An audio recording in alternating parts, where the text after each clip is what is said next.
This is CGTN, China Global Television Network.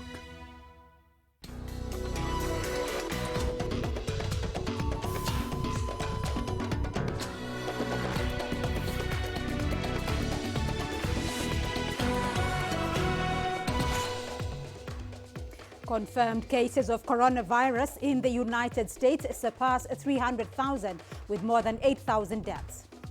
Countries scramble to get their hands on more masks, straining global relations. Plus, measures to curb the spread of the coronavirus hit Burkina Faso's film industry hard. This is CGTN. Hello and welcome to Africa Live with me, Beatrice Marshall, in Nairobi. Also coming up on the program, we tell you how businesses are trying to remain afloat during this coronavirus pandemic. And coming up in your sports, Ghanaian boxers ponder their next move amid a partial COVID-19 lockdown.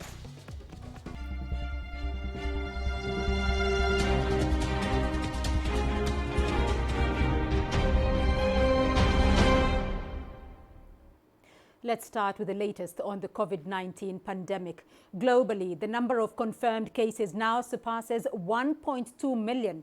Over 64,000 people have died. The U.S. continues to lead in confirmed infections at more than 312,000. It reported more than 33,000 new cases in the past day. Almost half of all cases are in Europe, with Spain and Italy the worst hit countries.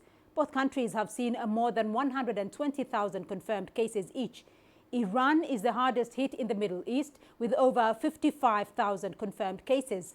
China still has more than 2,300 active cases, and more than 93% of all cases have recovered.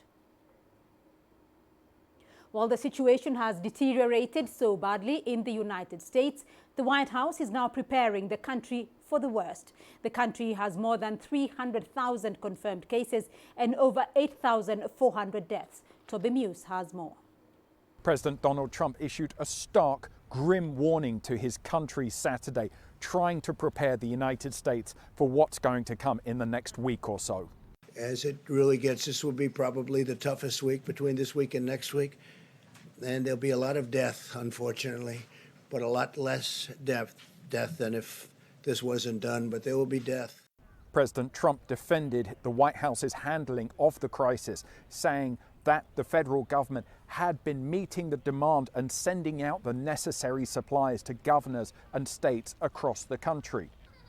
But he said some states had been requesting too many medical supplies. He mentioned one unnamed state that requested 40,000 ventilators, something he said was an exaggeration. The governors of these states have a different story to tell, saying that the federal government, the White House, had been caught unawares by this crisis and has been slow to respond.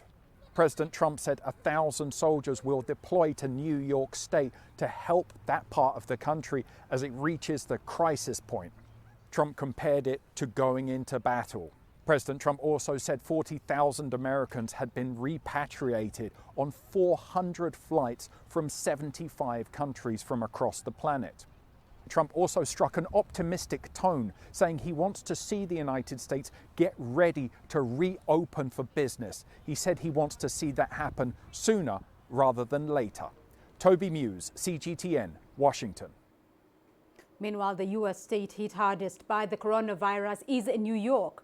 Hospitals there say they are running low on critical supplies like gowns, masks and ventilators.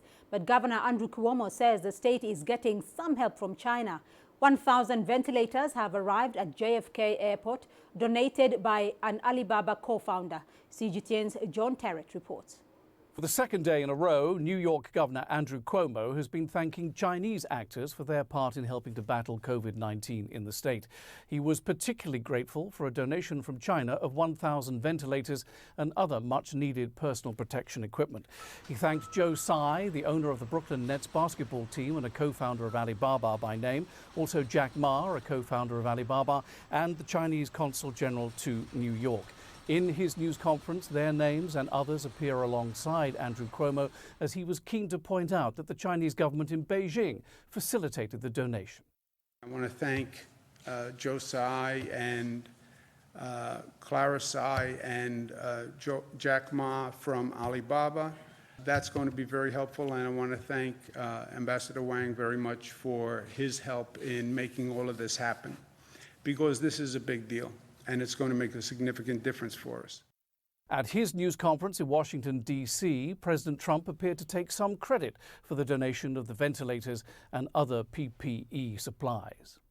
Two very good friends of mine brought him those ventilators, right? Two very good friends of mine, they brought them. If you'd like their name, I'll give you their name. No, but the governor didn't mention that.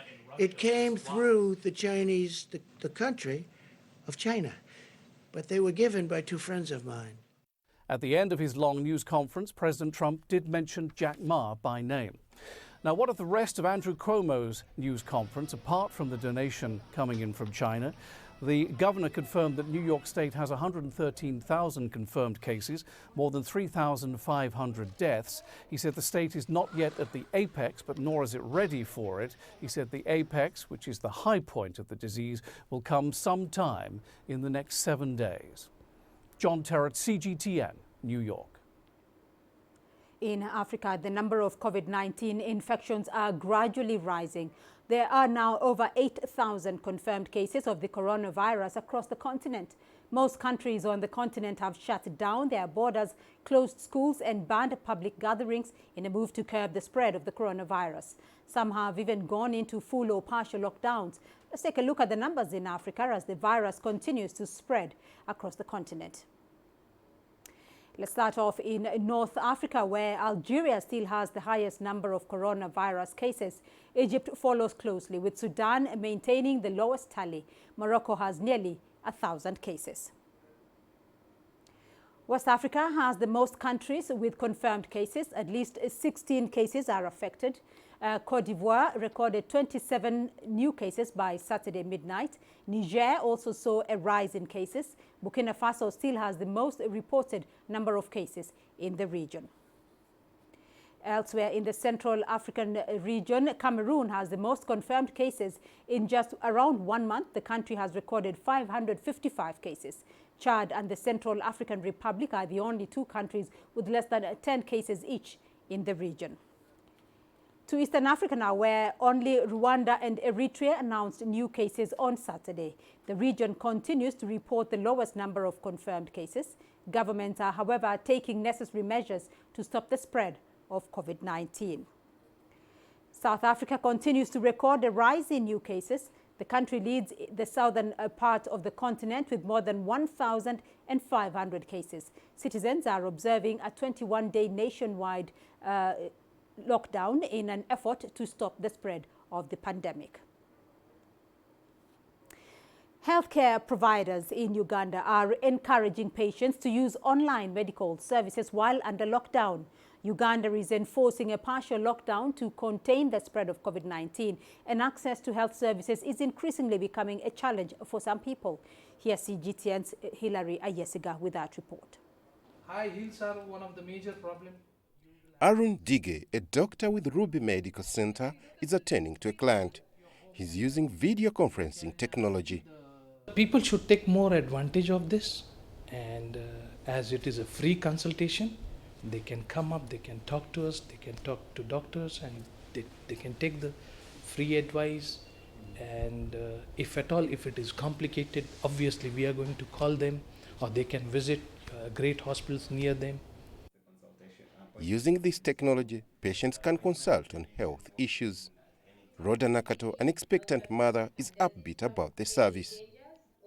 This is very nice because with the COVID cases, you don't know who you're going to touch, you don't know who you're going to meet, you don't know the roadblocks on the road.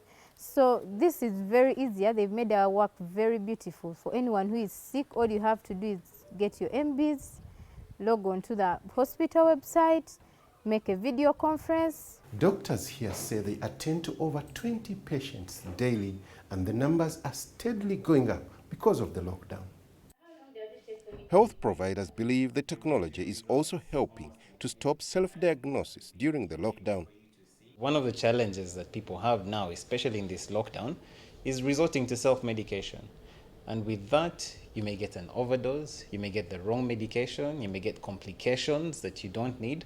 So it's important to have a doctor's opinion. Then you got the lab people. After the online diagnosis, the doctor prescribes drugs that patients can then physically purchase. But like any other service, this one also has limitations. Not many people in Uganda can afford internet services, and public transport has been banned. The government is now issuing permits for those in need of medical treatment. And as the country struggles to contain the spread of coronavirus, it's hoped that technologies like video conferencing will play a big role in improving access to health services. Hilary Esga, CGTN, Kampala, Uganda. The fear of contracting the coronavirus has led many people in the Democratic Republic of Congo to rush for herbs that are believed to cure the disease. Herbalists and traditional healers have been recommending the herbs to the public, but medical experts have dismissed the claims and urged people to seek treatment from health professionals. Here's CGTN's Chris Ochamringa.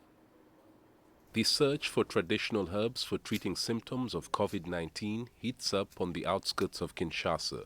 The disease has presented a money-making opportunity for some locals here. These leaves and stems are believed to cure fever and cough.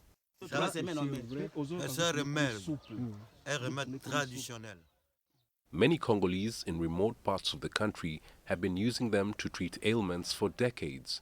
Herbalists attest to their efficacy.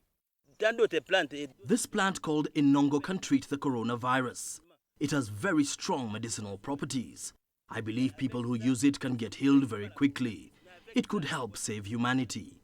The demand for traditional herbs has surged in Kinshasa following the outbreak of the coronavirus. This herb, known as Congo Bololo, is highly sought after by people who want to boost their immunity. But last month, 3 children are reported to have died in Kinshasa after drinking a mixture of the herbal remedy. The head of DRC's coronavirus response team has warned the public against using such herbs to treat symptoms of COVID-19. There's currently no vaccine or antiviral drug for treating COVID-19. We are using chloroquine and other drugs recommended by international health experts. People shouldn't use those herbs which haven't been scientifically tested. That has, however, not dissuaded some Congolese from using the traditional medicine. I'm testifying about the healing properties of this herb. My mother had 16 children. She treated all of us with a mixture of this herb whenever we had a fever, cough, or malaria. And we got cured. I'll continue using it to treat such illnesses. Most of the COVID-19 cases have been reported in Kinshasa.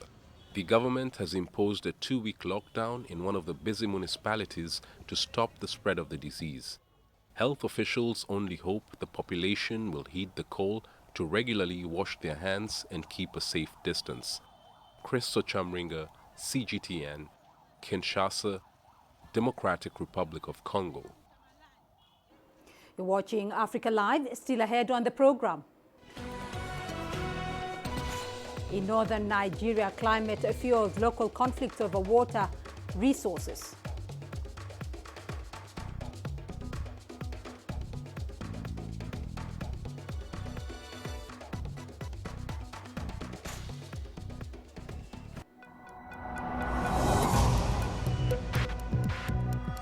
Each day, there are millions of stories.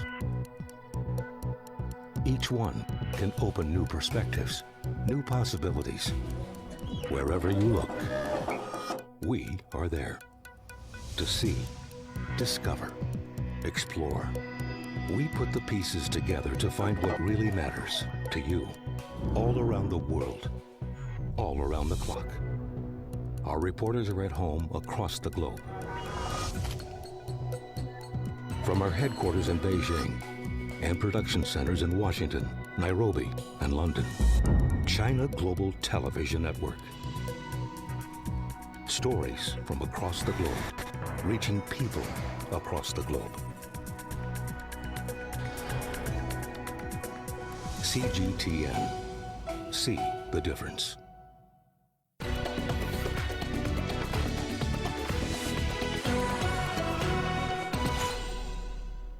Climate change in Nigeria's north is fueling local conflicts over water resources and land. That is according to human rights groups, which have been sounding the alarm for some time. Cattle herders and subsistence farmers have been forced to migrate further south in search of fresh pastures and water to make a living. And with that movement of people has come violence and displacement of local communities. Ifiok Etang reports from Jos in north-central Nigeria. A community before a deadly attack which claimed 9 lives and decimated just few days later. Local farmers are not afraid to point the finger of blame. The people that did the attack, which we know them, they are Fulani herdsmen. And you know what? I say this thing without any sense of apology, because even till now, some of them are still coming around to come and do one or two things. Authorities say thousands of Fulani herders have been migrating south over the past 25 years, some as far as 1,000 kilometers. More recently, drought and desertification has been driving this movement of people and cattle, sparking conflict over land and water. This has led to a series of violent attacks and reprisals. Some herders say they have been forced to move their cattle to the outskirts of the city. We want God to give us rest and peace so that we can go back to the bush and live. For us, there is no place we have peace of mind, and there is no place we meet our needs except in the bush. Amnesty International puts the number of deaths linked to the struggle over resources at more than 3,000 over the last 4 years. Hundreds of thousands have been displaced. In June 2019, the Nigerian federal government unveiled plans to establish a rural grazing area settlement for Fulani herders to prevent their cattle from roaming into farmlands. The announcement was criticized amid a fresh eruption of violence in farming communities. The government needs to put a sustainable plan that gives a win-win solution to every actor involved. For the Fulani, most of them are pastoralists in nature, so you have to give them these routes. For the farmers, you have to give them more modern farming, mechanized farming. You have to secure the lands. The federal government has taken measures to stop the bloodshed by deploying additional police and army units to the affected regions and the launch of 2 military operations to curb the violence. But for the communities affected by these persistent conflicts, finding a lasting solution might not come easy. Ifiok Etang, CGTN, Jos, Nigeria. Now, lack of information and limited access to land are among the challenges young Zimbabweans face when trying to enter the agricultural field. The government, however, wants to help more young people join the field. Here's Farai Mwakutuya with that story. As an agro-based economy, farming is seen as Zimbabwe's future. Yet those expected to shape it say they are being deprived of opportunities. Yes, I would be interested in farming as a career. That is, if I'm given the opportunity. Yeah. I think as young people, we do not know much about farming, especially for those who grew up in towns. We do not know so many things about farming. Food production has recently been in a slump, largely due to erratic weather, but also because of a flight of productive labor. Young people from the rural areas think that they are missing out on opportunities in the capital city, so they end up flocking here, yet there is no employment. And when they all come here, then there is no one left to work the land in the rural areas. Zimbabwe is battling to debunk the stereotype that a life in the fields is for the elderly and rural. One way to make farming more attractive and to increase opportunities for youth participation is to make use of new technology, which will also ramp up production. The government is trying to capacitate young people. What we see to be the way out for young people is the right training. You will know that we have vocational training centers within the Ministry of Youth. We have training centers within the Ministry of Agriculture. I think that's where we need to start, to train our young people so that they are entrepreneurs in the agriculture field. That should hopefully lead to more young farmers and a self-sufficient Zimbabwe. Farai Mwakutuya, CGTN, Harare, Zimbabwe. The number of COVID-19 cases in South Africa is increasing by the day. Health experts are worried that the pandemic will hit the country hard, as it already has the highest number of people living with HIV in the world. They are worried about the impact the disease will have on people with HIV or tuberculosis. According to the Academy for Sciences of South Africa, people living with HIV and who do not use antiretrovirals are 8 times more likely to end up in hospital with flu than others. Here's CGTN's Yolisa Njamela with more. South African authorities are moving with speed to contain the spread of the coronavirus. The country is also grappling with the burden of having the highest number of people living with HIV globally. South Africa has over 7 million people living with HIV, and over 2 million of those are on antiretroviral medication. Those living with HIV have compromised immune systems, and UNAIDS has concerns.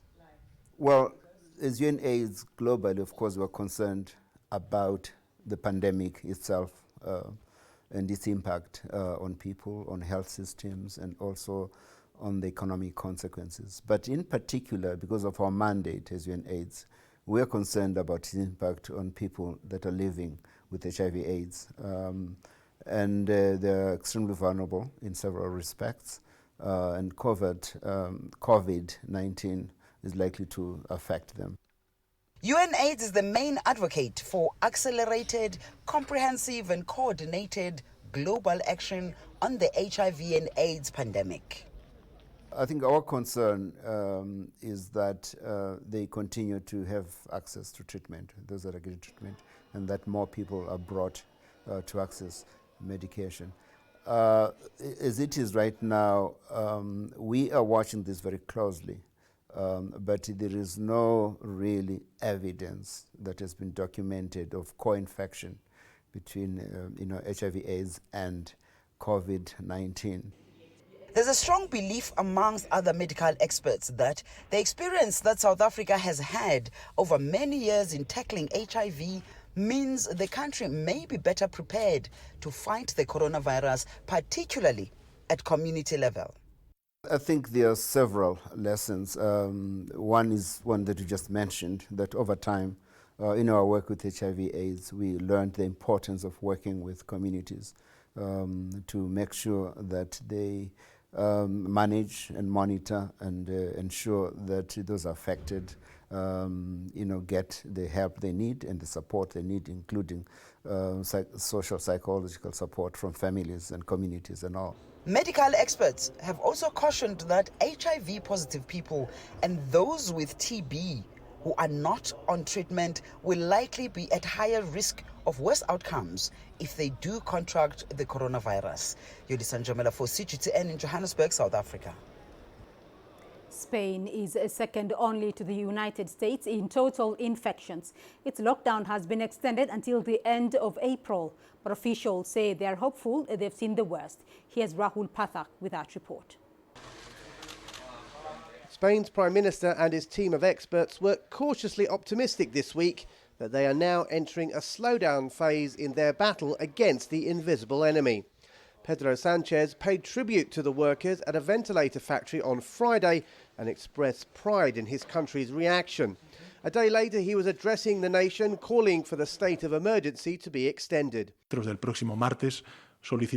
I announced that next Tuesday the Council of Ministers will ask for authorization from the Spanish Congress to extend for a second time the state of emergency, from April the 2nd to Saturday the 25th. We will once again ask the Spanish Congress for a 2-week extension. Saturday saw the daily death toll fall sharply to the lowest figure recorded in 7 days. Saturday's drop is the second day in a row that daily fatality numbers have gone down. Added to that, the rate of infections continues to slow, suggesting that in Spain at least the outbreak may be stabilising. In a Madrid hospital, huge relief. A baby continues to do well after being born to a mother with coronavirus. Vanessa Muro gave birth on March the 13th but couldn't touch her son without gloves, while she and her husband undergo an extended period of quarantine. Over in France, authorities have now begun including those who have died in care homes as part of their overall death tolls. Before Thursday, those deaths were ignored.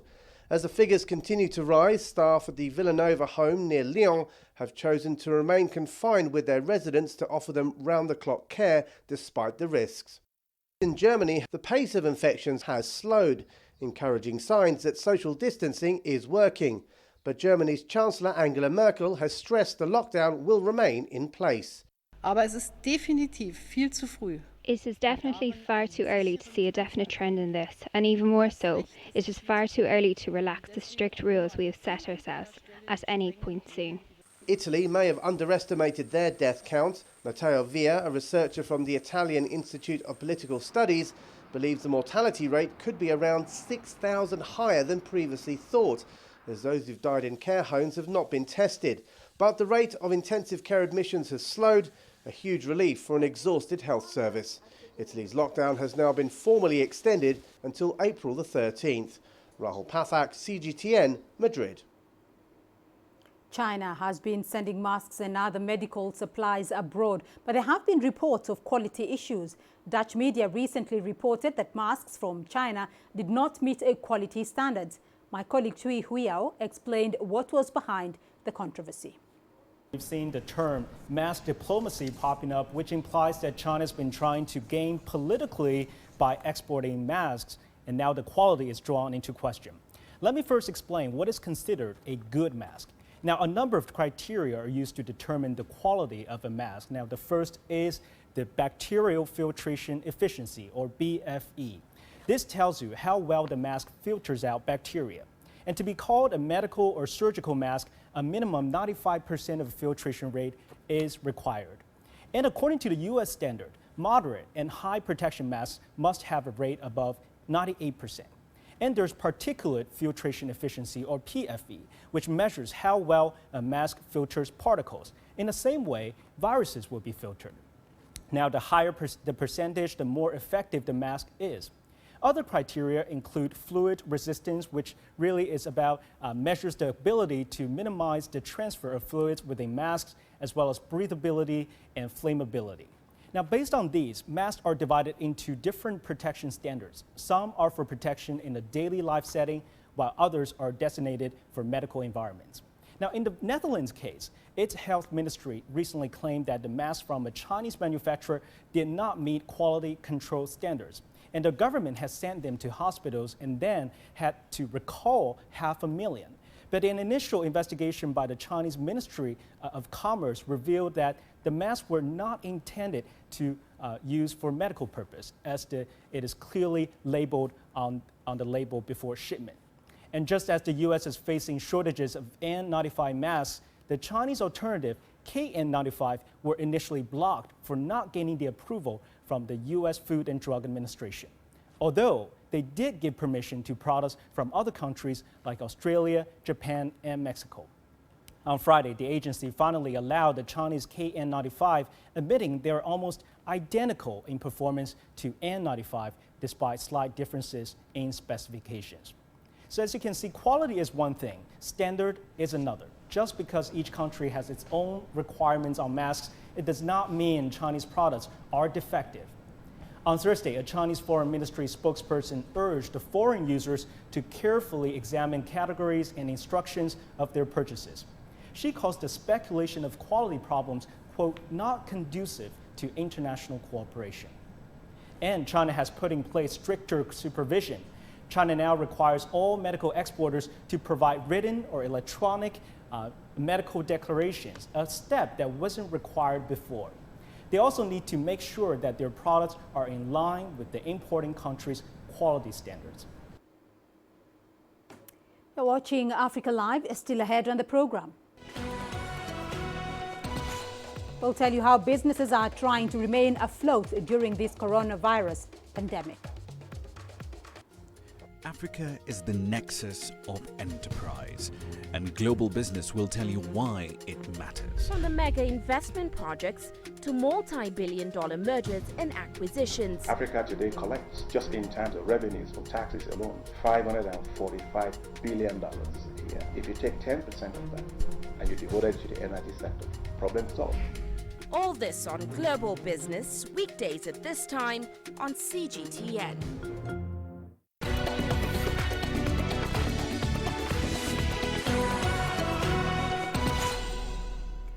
One of the biggest markets dealing in pharmaceutical products in West Africa has been hit hard by the effects of the COVID-19 pandemic.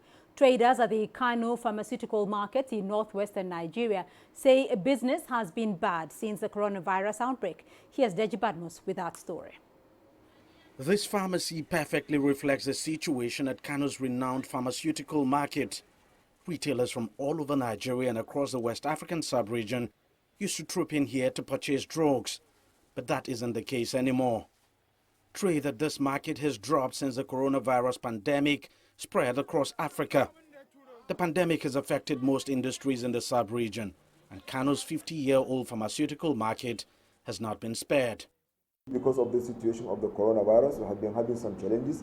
People that are coming to buy to our places from other countries are now able to come, for the simple fact that everybody now is having the fear of the coronavirus. So this is seriously affecting our businesses. Even our people going out to bring the goods are also having some fears in them.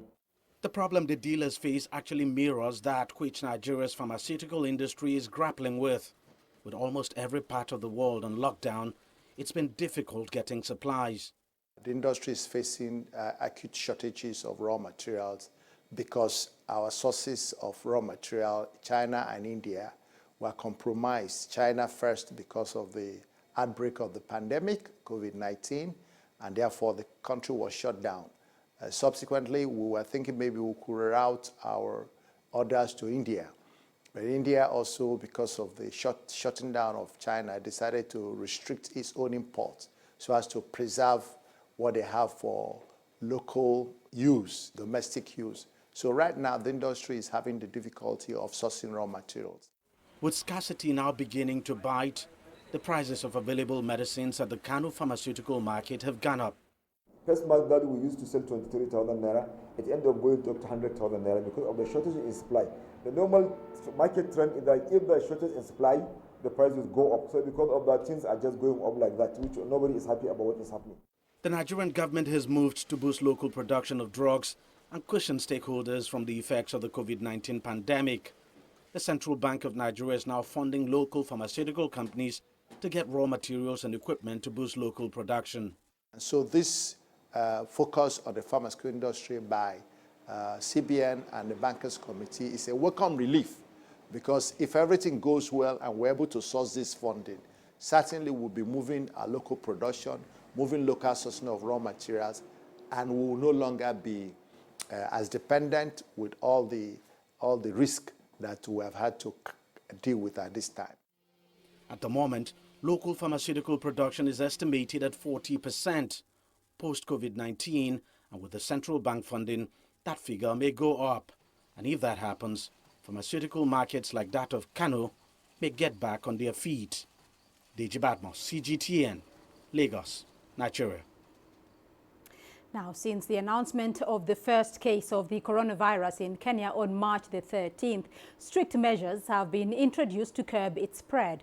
The government recently introduced a night curfew from 7 p.m. to 5 a.m. local time. And with people now working from home to adhere to social distancing rules, many are relying on online services to meet their daily needs. Let's take a look. It's lunchtime in Nairobi, and Helen has just received her order. The rider puts the delivery bag at the doorstep, knocks on the door, and immediately retreats. Helen picks the food herself, then pays with M-Pesa, contactless throughout the process. We are home and there are a bit of restrictions, so I'll be on call, so I don't have time to quickly whip up lunch yet. I have a conference call that I should be joining. In addition to meals, Helen also shops for daily essentials online. This is the farthest this door has gone. I've been home for maybe the last 3 weeks. For 7 years, Junior Food has provided convenience, but now the context is very different. Consumers are asked to stay at home. Therefore, they are seeing companies like us providing their daily essentials so that they can safely be at home, which means that things like groceries they can access on a daily basis, food, pharmacy care, products, safety essentials. However, riders delivering goods travel all around the city. Orders are taken from tons of restaurants and supermarkets, and deliveries made to thousands of households. putting customers at risk. Before we schedule any rider to start, we take those precautionary measures to ensure they have a sanitizer, they have gloves on, they have a mask on, and their bag is clean before they start. And of course, their temperature is measured. Bildad has worked as a rider for Jumia Food for 2.5 years. He says he's taking extra precautionary measures during this time. I go to a customer, after finishing my delivery process, I remove the gloves, I place them in my dustbin. I have a dustbin too. That after that, I go dump them in the general dustbin that we're having within the premises. So this is my third glove. We use different gloves for every customer. For the mask, because I'm the person who is using it, I'll use at least five per day. In addition to restaurants, online platforms are working with supermarkets to supply fresh products. So we normally stock. We normally stock a lot of products, especially when we know that a certain item, I'll give an example of, let's say the peppers. Let's say the peppers, we know that they go at a very high rate. We try and manage and ensure that some of it is in the cold room so that when people order, we don't run out of it. Everyone's life has more or less been affected. Online shopping is now becoming the norm of the day as people observe social distancing rules since the outbreak of the COVID-19. Jane Keo, CGTN. The World Bank says around 20% of South Africa's gross national output comes from the informal sector. And between 25 and 30% of South Africans who are presently working operate in the informal economy. But the coronavirus pandemic has forced the government to announce a 21-day lockdown. So how are informal traders surviving? CGTN's Alexandria Majala takes a look. 68-year-old great-grandmother Lucy Malimele started selling fruits and vegetables at Soweto's Kliptown Market in 1983. Over the years, she has relied on the trade to feed her family, including 8 grandchildren.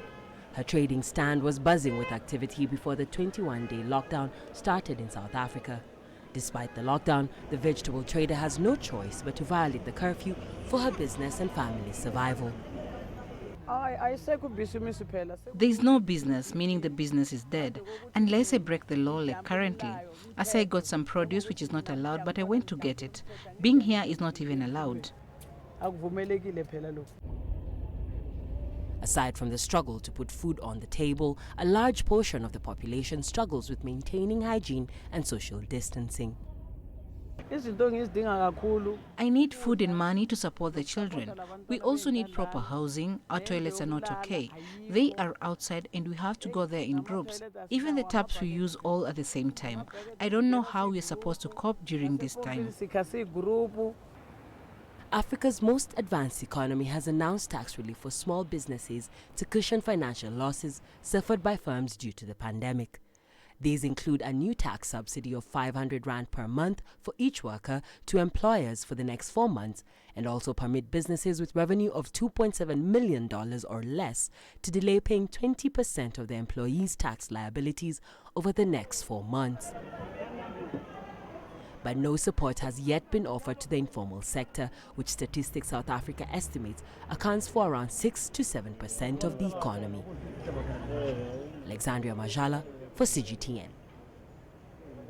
The EU ambassador to Tunisia, Patrice Begamini, has announced that the European Union will disburse almost $272 million in budgetary support for Tunisia. This will be in the form of donations to help the North African state contain COVID-19 and mitigate against its socio-economic impact. CGTN's Adnan Chauchi has more. EU ambassador in Tunis said the decision was announced by European Commissioner for European Neighbourhood Policy and Enlargement negotiations at a telephone conversation with Tunisian Foreign Affairs Minister Nuruddin al-Rai. The Tunisian diplomacy is stepping up efforts to get more financial and health support from its international partners to provide more equipment and medicines to face this crisis. The EU also announced that funds earmarked for the health sector support program in Tunisia will be beefed up, as they will increase from 20 million euros for the 13 governorates to 60 million for the 24 regions in the country. The EU is providing a package of loans, donations and support funds to tackle COVID-19. The economic repercussions will hit all sectors and activities. The EU stands with Tunisia. Now, it's necessary to set our national priorities. The Finance Commission at the Tunisian Parliament stressed its readiness to interact with legislative requests from the government to overcome the current crisis. The EU has made an important step, but in reality, all this money will not be enough to face the social and economic bomb that will hit Tunisia. We urge the government to accelerate the pace of support to the most vulnerable classes to avoid more social tension amid the coronavirus crisis. The Tunisian African Business Council has called for the immediate formation of an economic and social council, including experts with experience in crisis management and privileged relations with international donors, in order to save the economic fabric in the context of the coronavirus pandemic. The Minister of Finance stressed that the situation is becoming increasingly difficult and complex. He added that the government is working to find ways to finance the state budget and mobilize new resources to manage the additional costs caused by the COVID-19 crisis. Adnan Shawishi, CGTN, Tunis. Nigeria has an annual deforestation rate of 3.5%, which is approximately 400,000 hectares per year. Most of these felled trees are used for domestic purposes, including cooking. Sadly, thousands of rural dwellers die annually as a result of health risks posed by the usage of wood or charcoal as fuel. But one environmental startup has come up with an alternative, converting underutilized agro waste to eco-friendly coals for cooking. Here's CGTN's Deji Badmus. In many rural communities in northern Nigeria with little or no access to steady power supply, the most affordable method of cooking is with firewood or charcoal, despite its huge health implications. But these engineering students and founders of the social enterprise Coal have discovered another way that's safer for both humans and the environment. The solution they're offering is this charcoal cube processed from mainly crop waste like dried sticks of grains, maize cobs, rice husk, and sugarcane waste generated from farms in rural communities. They say with this, people no longer have to cut down trees for cooking purposes, and the death toll from the use of firewood can drastically come down. 80% of Nigeria's population depend on firewood or charcoal to cook. This is leading to deforestation, which is also leading to desertification. A lot of crop cycles now is been affected because of people can't predict rainfalls, and all this is climate change. So because of that, we felt we have to come up with a product or with a technology that will be able to bring a solution and bring an end to this issue. Under normal circumstances, these crop residues would have been burnt, but to avoid the air pollution that it may cause, Coal gathers the waste at their collection hub and converts them into clean cooking fuel. It is processed into carbon, after which the charcoal dust is mixed with a binding agent and then transferred to a solar-powered charcoal briquette machine, where they are compressed into cubes, sun-dried and packed into boxes, ready for distribution.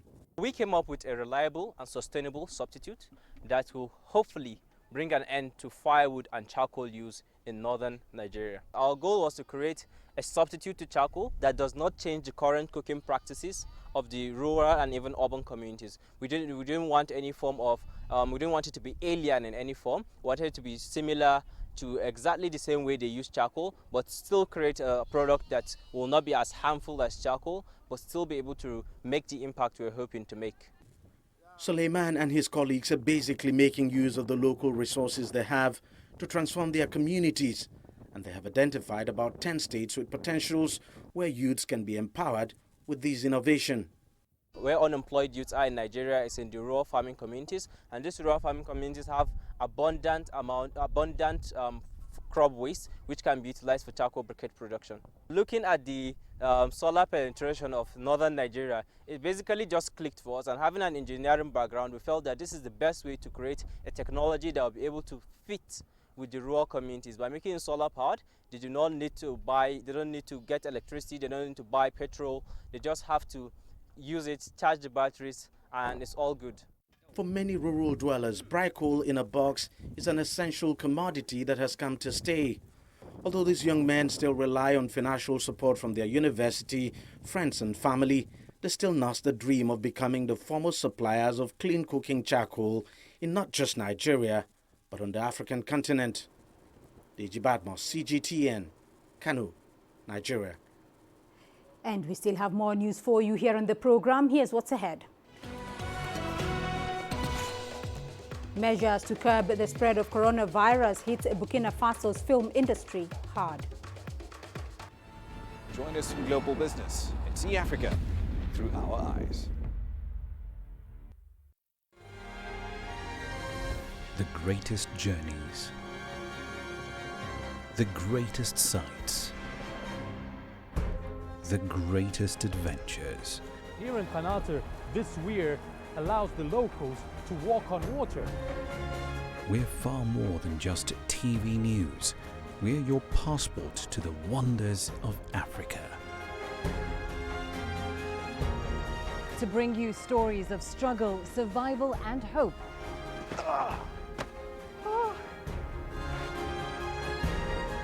So let's explore.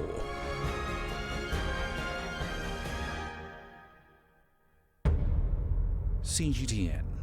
See the difference.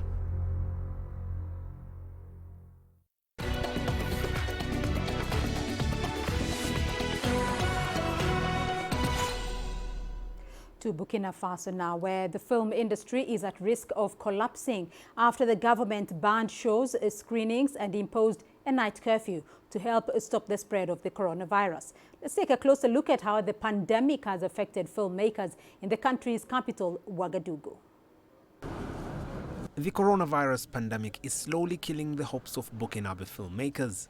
Rodrigue Kabore is the manager of this popular theatre, known as Nirwaya. Usually the theatre will be filled with about 1,000 movie enthusiasts, eating popcorn while enjoying their favorite movie. But Kabore is sitting alone, recounting the losses he's made after Burkinabe's government banned large gatherings in a bid to help curb the spread of COVID-19. If I take the example of $8,000 income per week, if you multiply that by 4, you get $33,000. You have a minimum of 40 to 50 people who rely on that money. So that's the first negative impact we notice. The state of emergency has not only affected theatre managers, but also film directors. Abdul Bagoue was about to show his latest movie, He's My Ex, a romantic comedy. But due to the pandemic, Bagoue might not get the chance to showcase his film to Ouagadougou residents. We produced up to 3 films, which were already on the market, not just in Ouagadougou, in the Nairobi Theatre, Cine Burkina Theatre, and in Bobo Dioulasso, in towns like Wahigoya, Tenkodogo, and others. So financially, it is a loss. It is the collapse of hope, actually. Bagoue says he has also encountered a huge loss in producing the film due to the recent ban. The screening of this film would have earned us around 2 million CFA per week. So obviously it is a loss. It is a loss for us. Businesses depending on the film industry, such as shop tenants and restaurants, have also been greatly affected by the government ban. They say they will no longer be able to survive if restrictions last more than a month. Mohamed Abubakar, CGTN. Let's now take a look at your sports news. Here's what's ahead. Ghanaian boxers ponder their next move amid a partial COVID-19 lockdown.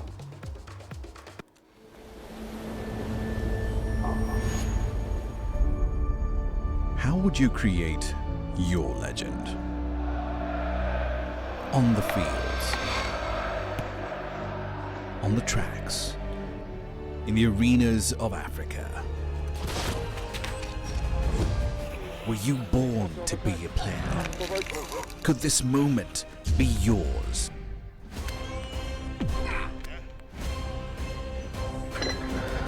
Sports Scene. Find your game.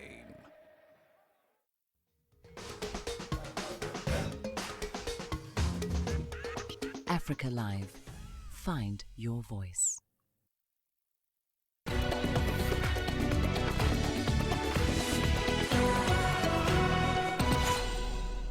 We begin in Ghana, where boxers who had punched their Tokyo